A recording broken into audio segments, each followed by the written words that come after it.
Hey, Monday, January 29th, I'm heading to the gym. I usually do these videos coming out of the gym. I'm usually supercharged, energized, but I ain't gonna have a whole lot of time today. I gotta get my workout done, hit the supermarket, then I have some meeting with a client in the UK around noon, Ukraine time. So yeah, busy day ahead, but I'm really trying to force in the fitness for the long run. It's I don't want one of those dad bods. You want your kids, when you go to take them to school and stuff, that the parents look good. They have parents they can be proud of. So it's very easy to break a habit and find reasons not to do things. So it takes the determination is being tested to see what's most important. Of course, the well-being of the family, my own personal health and well-being.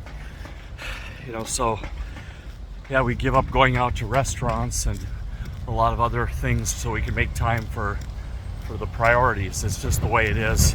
It's not impossible, but it is difficult, and it takes a lot of willpower. And just getting up is hard, especially when you sleep in 3 or 4 hour spurts. It's you need more sleep. It's better to sleep 7 hours all at once than sleep 3 hours, 4 hours like this. Cat naps. It's better to get it all done in one go. But baby's stomach runs empty around 3.5 hours. So you got to feed them every 2 to 3 hours. They got to have a steady supply of nutrients coming in, otherwise it can stunt their growth, or they get really really difficult to manage. It's like food in the stomach is everything. That's usually the biggest reason why they're crying. Other reasons is like temperature, too hot, too cold, the dirty diaper, or they just want attention, they want to be held. But the biggest one is the food, that they have steady stream of nutrients. Because when my wife was pregnant and baby was eating from the umbilical cord, everything is just coming in steady intervals. So the body had its own rhythm, and we have to mimic that. And unfortunately, like having a 7-8 hour off is just not an option. And we're not doing the bottles and all this kind of thing. It's better just to get food direct from the mother. I think to make that investment in the first 6 months, your child will have better immunity. Your child will have just an all-around better start in life.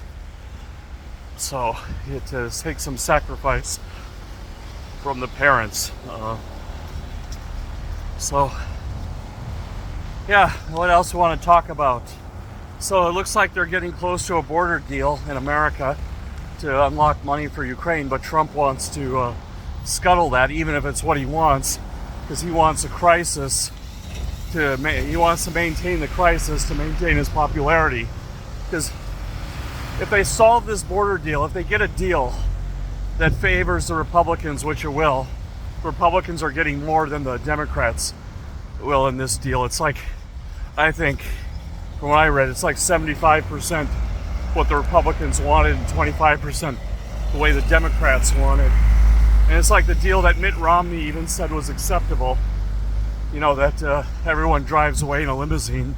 More of the Republicans than the Democrats, obviously. But then the Democrats show they can compromise, and maybe they'll win over some moderates, or some likely Trump voters just won't go to the polls. They just won't have a strong enough reason to go, because there won't be any crisis. If they close the border and start deporting, illegals that really shouldn't be in America, like ones with criminal records in their home country, or ones that have committed crimes in America, and even do that much, I think people will be pretty happy. And if they have like a policy for refugees, like a published policy and process, so that you don't just go storm the border and overwhelm the system. I think Trump's case is I think then it becomes like back to an even race, a dead heat. And then it's like whoever can get the voter turnout, whoever can get their voters to show up, because then there won't really be much to, the woke stuff, it's, I don't like it. Everyone knows my stance on that. I'm fairly conservative, but I'm also quite pragmatic. Like when I was in Virginia Beach, I didn't see any drag queens or anything like that when I was in New Jersey, New York. I think it's one of those things where 99% of the coverage is on 1% of the events. It's not like a policy, instituted policy or something. You see a few things happening here and there at the schools and gets a lot of media attention. But that's something, if I had to choose between Ukraine and solving woke, of course I'd choose Ukraine. Because, that's like a global strategy, global geopolitical balance. And the other one is just working itself out. Like, look at what happened with Bud Light and Victoria's Secret. The good old marketplace took care of that. I don't usually give much credit to the libertarians on anything, but that was one where the people just rejected the brand, rejected what they were doing, and the people voted with their dollars, and now those companies are lying flat on their back. So they have to change. They totally pissed off their target audience or target customer, trying to find fictitious customers that don't exist. They sacrifice 95% of the customer base to appease 5%. And in capitalistic world, that doesn't work. So I see that problem working itself out. It's raised awareness, and, parents at the school board level and everything are fighting back. That's more of a local government, local policy thing, and people are now realizing you can actually go to city council meetings and, fight back, not just, it's not just one election every 4 years you take part in.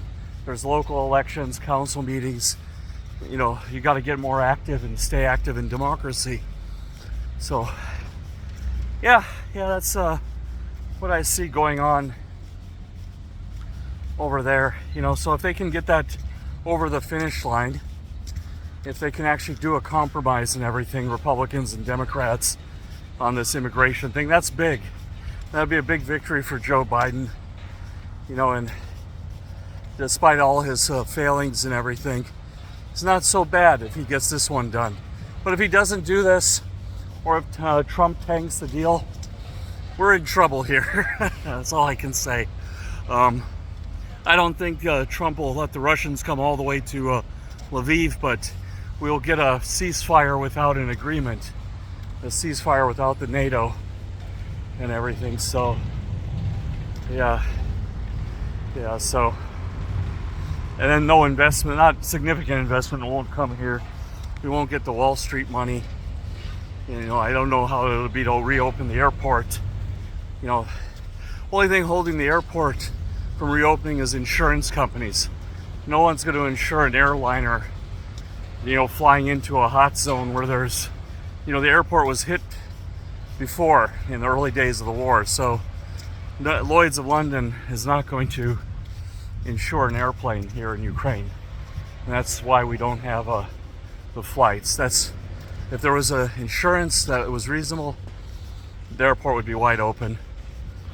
So they have to be convinced that hostilities are ended, and then we get that.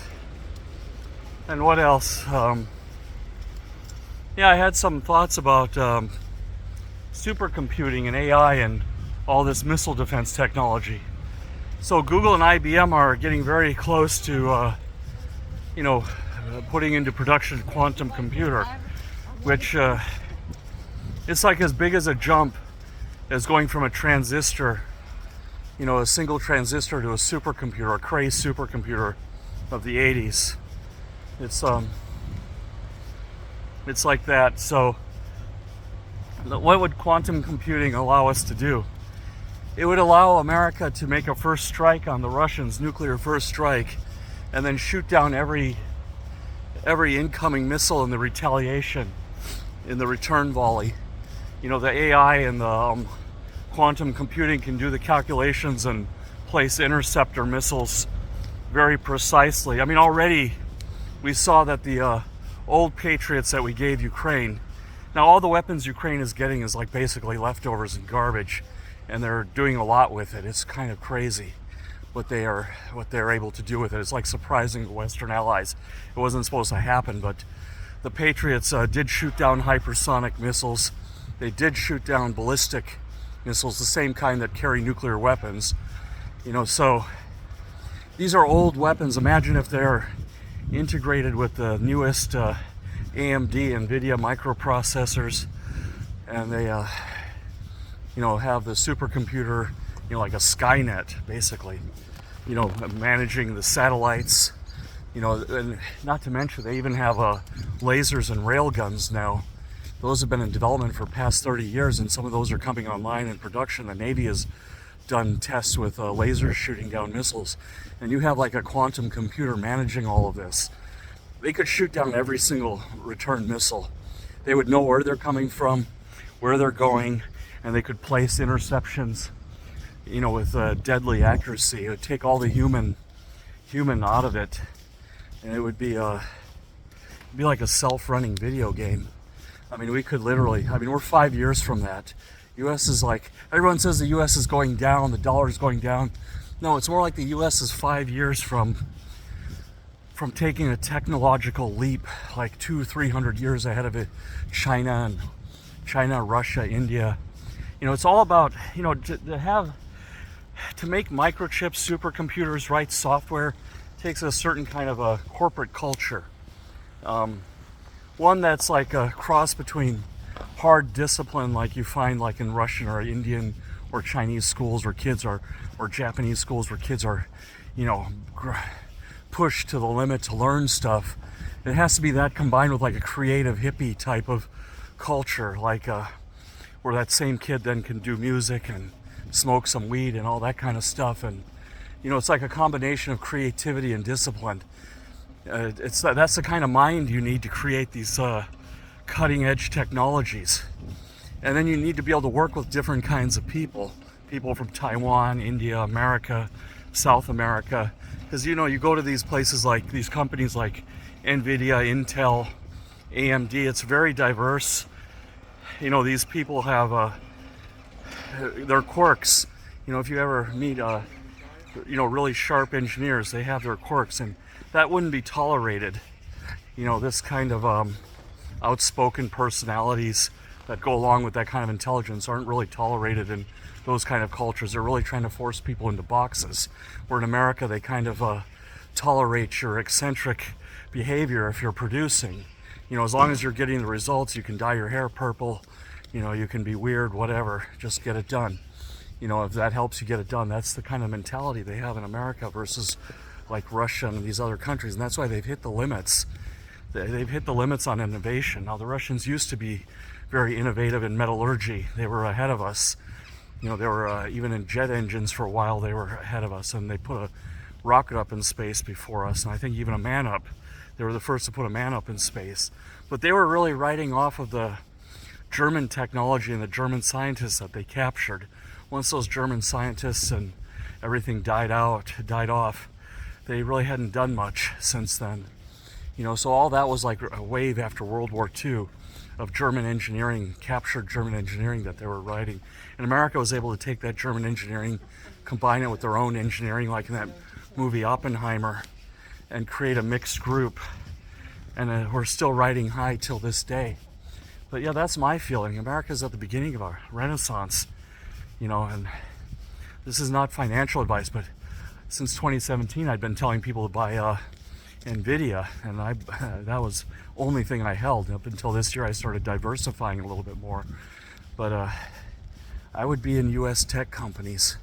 I would be in U.S. weapon. I would even be in this Norwegian company, Kongsberg. I got shares in that too, because they've developed surface-to-air missile technology. So I don't know. It's like that's going to be the marriage of Patriot missiles, quantum computers, ChatGPT. That's going to be the end of Russia. We can hit them without any consequences, and we can basically rewrite it so Swan Lake was Ukrainian if we wanted to, and we should teach them to use their own medicine against them. You know, they've erased a lot of history and done a lot of things, and I think it's just, we got to treat them differently, otherwise they'll come back. But anyway, everyone take care. I'm at the gym.